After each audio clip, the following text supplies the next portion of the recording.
Au nom d'Allah, le miséricordieux qui fait miséricorde, mes chers frères et sœurs, et tous les visiteurs sur ce canal béni que Allah a mis au service de la propagation de la vérité, je voudrais vous rappeler et aussi informer ceux qui ne le connaissent pas sur le prophète Mohammed, que la paix et les bénédictions soient sur lui. Le prophète Mohammed est venu avec ce message il y a plus de 1400 ans dans la péninsule arabe et il a commencé très tôt avec les tribus arabes de la Mecque. D'abord, je voudrais mentionner deux choses très importantes, c'est que tout ce que nous savons du prophète Mohammed, paix et bénédiction sur lui, nous le tenons de deux sources authentiques qui n'ont pas changé depuis plus de 1400 ans. Premièrement, le livre sacré, le Coran, qui est en langue arabe exactement le même Coran que le prophète récitait aux compagnons. C'est-à-dire qu'aujourd'hui, dans tous les pays du monde, quand vous prenez un Coran dans vos mains et qu'il est en langue arabe, c'est exactement le même livre que le prophète a enseigné aux compagnons et qui nous a enseigné à nous aussi. La deuxième source, ce sont les paroles et les actions que le prophète, paix et bénédiction sur lui, nous a laissées. Et toutes ces paroles, ces actions ont été recueillies dans des manuscrits et dans des livres que vous pouvez aussi rechercher, qui ont été traduits dans plusieurs langues. Donc, ce que l'on peut sortir de ça, c'est que quiconque voudrait connaître le prophète, le bien-aimé, qu'il fasse quelques efforts, qu'il cherche en ligne, et il aura toutes les informations nécessaires pour se faire une opinion par lui-même. Quand le prophète Mohammed, qui est un descendant d'Abraham, par le fils d'Abraham, Ismaël, qui est donc d'une lignée de prophètes, et tous les prophètes sont des frères, le prophète Mohammed, à la Mecque, il était connu parmi les gens comme un homme de confiance. Il était l'homme à qui on confiait les choses importantes à la Mecque. Ceci avant que la révélation ne lui vienne.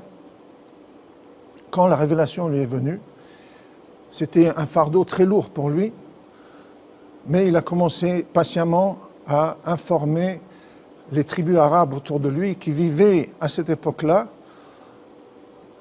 sans morale, qui pratiquaient toutes sortes de diffamations, qui mentaient. Les boissons alcoolisées étaient prépondérantes dans leur vie. Ils adoraient des statues qu'ils avaient faites eux-mêmes de leurs mains, soit en pierre, soit en bois. Et ils s'adonnaient au mensonge, à la turpitude, que Allah nous en préserve. Donc, si on voit le message du prophète Mohammed, à l'époque où il est venu, en fait, cela ressemble grandement à la condition de beaucoup de sociétés autour de nous aujourd'hui. Le déshonneur, le mensonge, la diffamation et tout ce que l'on voit comme injustice qui est pratiquée par les gens qui ont la puissance et qui ont l'argent vis-à-vis de ceux qui n'ont rien dans ce bas monde. Donc le chemin du prophète a été difficile pour lui dès le départ. Parce que les gens de la Mecque vivaient de ces turpitudes. Ils faisaient un commerce de ces turpitudes. Que ce soit la musique, que ce soit l'alcool, que ce soit l'adoration des pierres. Il y avait là des familles entières qui maintenaient ce commerce et qui maintenaient les gens dans cette injustice et qui maintenaient les gens loin de la vérité. Donc on peut voir, c'est certain que dès le départ, le prophète a eu des ennemis. Mais il a eu aussi du succès avec il a eu du succès beaucoup avec ceux qui subissaient les injustices, avec ceux qui se sentaient en dehors de cette société difficile où on ne trouvait pas beaucoup de bien. Le prophète Mohammed il avait un caractère très doux, très affable. Contrairement à toutes les informations que l'on a aujourd'hui, qui sont propagées dans les médias et qui le décrivent comme quelqu'un de mauvais, le prophète Mohammed, et on voit ça dans le Coran et dans les traditions qui nous ont été transmises, quelle était la source de son message. Et je voudrais vous mentionner ici, en fait, la meilleure des choses, c'est ce que Jafar, le cousin du prophète, a dit au roi d'Éthiopie. Au départ du message à la Mecque, les premiers compagnons étaient tellement subissaient tellement d'injustices que le prophète, pour leur sauver de ces misères, les envoyait en Éthiopie auprès d'un roi qu'il décrivait comme étant juste, un roi chrétien qu'il décrivait, le prophète, comme étant juste. Ils s'en furent donc, ces 32 premiers compagnons, en Éthiopie, et ils furent reçus par le roi d'Éthiopie, qui les invita à expliquer ce à quoi le prophète Mohammed les invitait. Et Jafar décrit parfaitement la condition et le contexte du début de l'islam ainsi. Il dit « Ô roi, nous étions un peuple dans un état d'ignorance et d'immoralité extrême. Nous adorions des idoles, mangions des carcasses et nous commettions toutes sortes d'abominations et d'actes honteux. Nous ne respections pas les liens de parenté, nous traitions les invités très mal et les puissants parmi nous exploitaient les faibles. Nous étions dans cet état jusqu'à ce que Allah nous envoie un prophète de parmi nous, avec une ascendance noble jusqu'à Abraham. Nous le connaissions pour son intégrité, son honnêteté. Il nous appela à adorer Dieu, notre Créateur, sans rien lui associer, et d'abandonner l'adoration des pierres et les statues que nous et nos ancêtres adorions en dehors de lui.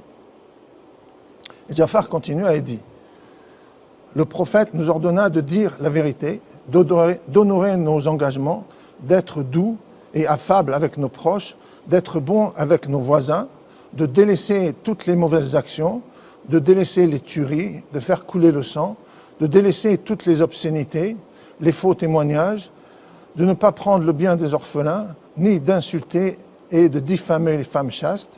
Il nous ordonna d'adorer Allah seul et unique et de faire la prière, de donner en charité et de jeûner le mois de Ramadan. » On voit à travers ces paroles que l'islam, en fait, c'est un message complet, qui ne s'adresse pas seulement à la vie spirituelle de l'être humain, mais qui prend en tout le contexte de la vie de l'être humain.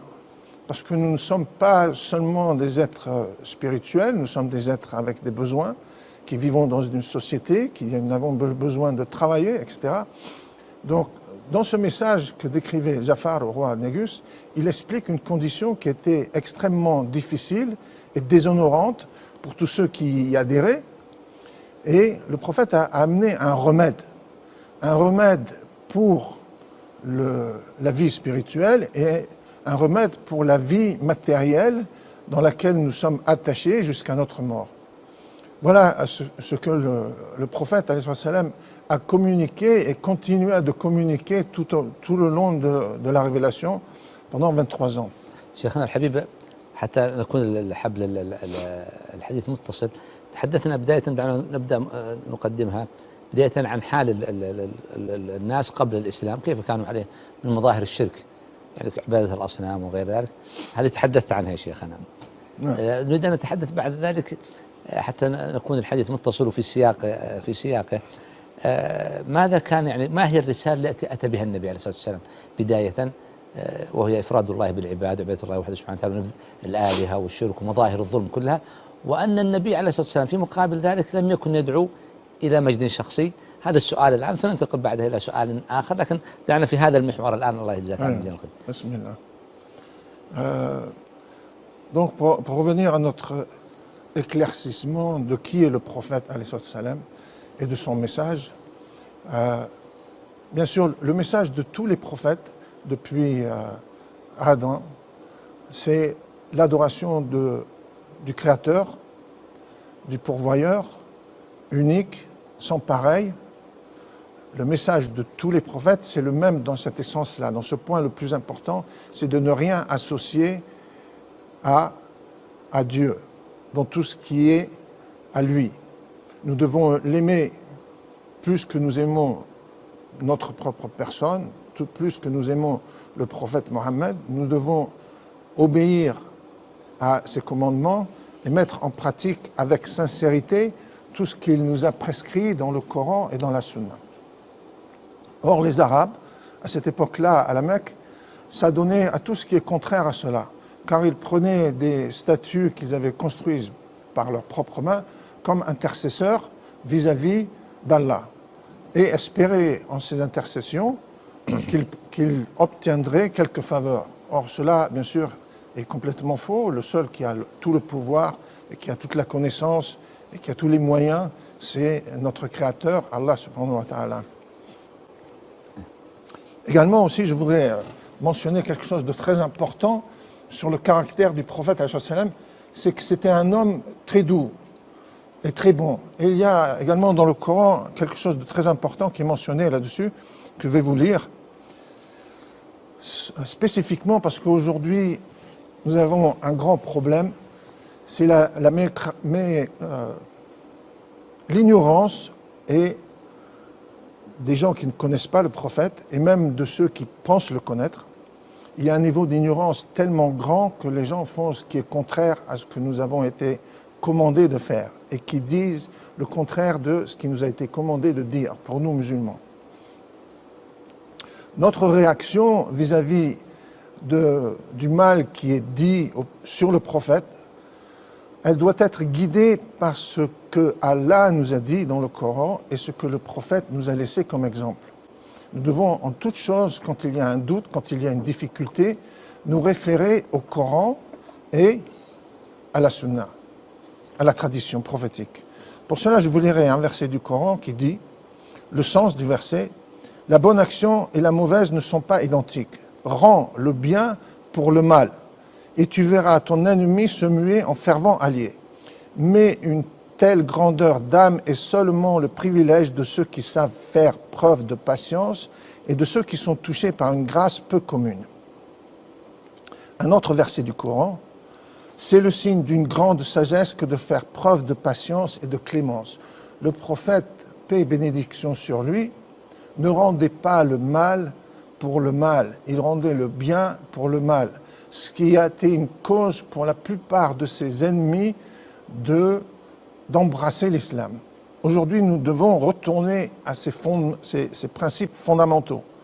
Également, dans les traditions prophétiques, Ibn Abbas dit, le prophète a dit une fois à Ashaj Abd al-Qais, « Tu possèdes deux qualités aimées de Dieu, la mansuétude et la patience. » Également, Aïcha, l'épouse du prophète, le bien-aimé, a dit « Dieu est doux et il aime la douceur en toutes choses. » Encore ici, dans un autre hadith, « Dieu est doux et il aime la douceur. Il donne pour la douceur ce qu'il ne donne pas pour la violence ni pour une autre qualité. » Bismillah ar-Rahman ar-Rahim, au nom d'Allah, le miséricordieux qui fait miséricorde.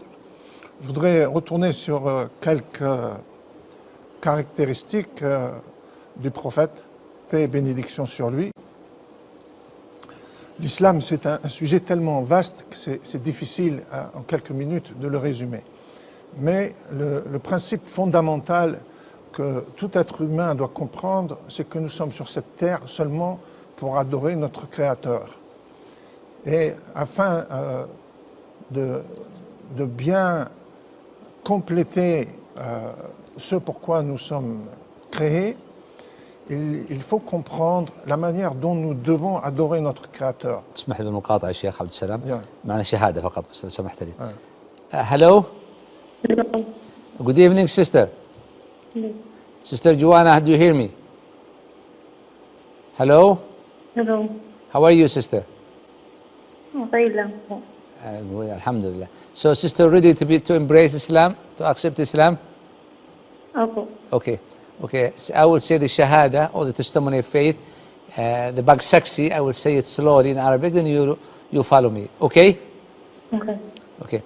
أشهد أشهد أن لا ألا إله إله إلا الله إلا الله وأشهد وأشهد أن أن محمدا محمدا رسول الله. رسول الله. Congratulations, my sister. May Allah protect you and guide you. Thank you very much. I appreciate it. D'abord, congratulations à notre sœur qui vient d'embrasser l'islam. Comme vous en avez été témoin, devenir musulman, c'est très facile en fait. Il suffit en premier lieu d'avoir une foi profonde et comprise de le but de notre création, d'adorer Allah sans rien lui associer et de suivre le prophète Mohammed. Et on accomplit l'entrée dans l'islam en premier lieu en étant sincèrement convaincu de ce fait et de prononcer quelques paroles dont le sens en français est « Je témoigne qu'il n'y a de divinité à adorer que Allah et que Mohammed est le prophète d'Allah ». Quand ces paroles sont dites avec sincérité, la personne rentre dans l'islam, tous ses péchés sont effacés et il commence une nouvelle vie. Et il y a une nécessité d'apprendre les manières de prier, etc. On ne peut pas rentrer dans ce sujet-là aujourd'hui, mais je voudrais continuer avec quelques paroles du prophète pour mettre bien en lumière que après la compréhension et la mise en pratique du monothéisme pur, ce qui conduit le musulman, c'est son caractère. Et le prophète nous a enseigné que la religion, c'est le bon comportement. La religion, c'est le bon caractère. La religion, c'est l'affabilité. Également, le prophète aussi nous a demandé de nous éloigner de tout ce qui est mauvais. Et par rapport aux événements qui se passent aujourd'hui dans le monde et qui se répètent, parce que le prophète, de son vivant, il a été insulté, de son vivant, il a été traité de fou, de son vivant, il a été traité de sorcier, etc. Mais sa réponse vis-à-vis de ces diffamations a toujours été d'être calme, de ne pas d'engager de disputes avec les gens, mais il se patientait et il répondait au mal par du bien. Chose qui est très difficile, bien sûr, à accomplir, mais en étant bien accrochés dans notre foi avec Allah, nous pouvons achever, en suivant le prophète, de manifester ce comportement et ce bon caractère. Le prophète nous a dit, le musulman ne diffame pas, ne maudit pas, n'est pas grossier et n'insulte pas. Également, parmi ce qui conduit à être de ceux qui ont le bon caractère, il dit, facilitez et ne rendez pas la tâche pénible. Annoncez la bonne nouvelle et ne faites pas fuir les gens.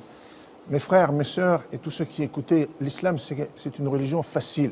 C'est une religion qui embrasse tous les besoins de l'être humain. Quand le prophète est venu, il amenait une réforme profonde, en premier lieu, dans la compréhension de la foi et dans la compréhension du monothéisme et de la mise en pratique. Donc je citerai ici, comme système de vie complet, en premier lieu, la réforme et l'éclaircissement de la vie spirituelle de tous les individus.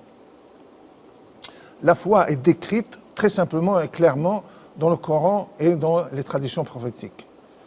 Le rituel qui s'attache à cette vie spirituelle est aussi très facile à accomplir, et pour ceux qui veulent essayer de comprendre les obligations, le prophète nous a dit « Faites de ce que vous me voyez faire ce que vous pouvez faire ». Mis à part la prière qui doit être continuelle, avec sincérité, le reste des obligations et des adorations, elles sont soumises à la conjecture, et dans cette conjecture et dans le contexte dans lequel nous vivons, nous devons nous efforcer de la meilleure des manières d'accomplir tout ce qui nous a été recommandé de faire, et de délaisser tout ce qui nous a été recommandé de délaisser. Également, l'islam a mis un système pour réformer la vie sociale et économique des individus et des groupes. Oui. Par exemple, l'interdiction de l'intérêt et de l'usure et de la thésaurisation. Ce qui est la cause principale de la pauvreté dans le monde aujourd'hui, ce sont ces trois fléaux. La thésaurisation, l'intérêt et l'usure. Et on voit aujourd'hui que même dans les pays non musulmans, on commence à étudier ce qu'on appelle la finance islamique. En France, en Angleterre et d'autres pays, il y a des universités qui offrent des programmes pour apprendre qu'est-ce que c'est la finance islamique, parce que la finance mondiale est tellement malade qu'il faut un remède. Et ce remède, ils l'ont trouvé où? Ils l'ont trouvé dans l'islam. De ce qui concerne la préservation de la bonne santé mentale et physique de l'être humain, l'islam nous donne, par les enseignements du prophète,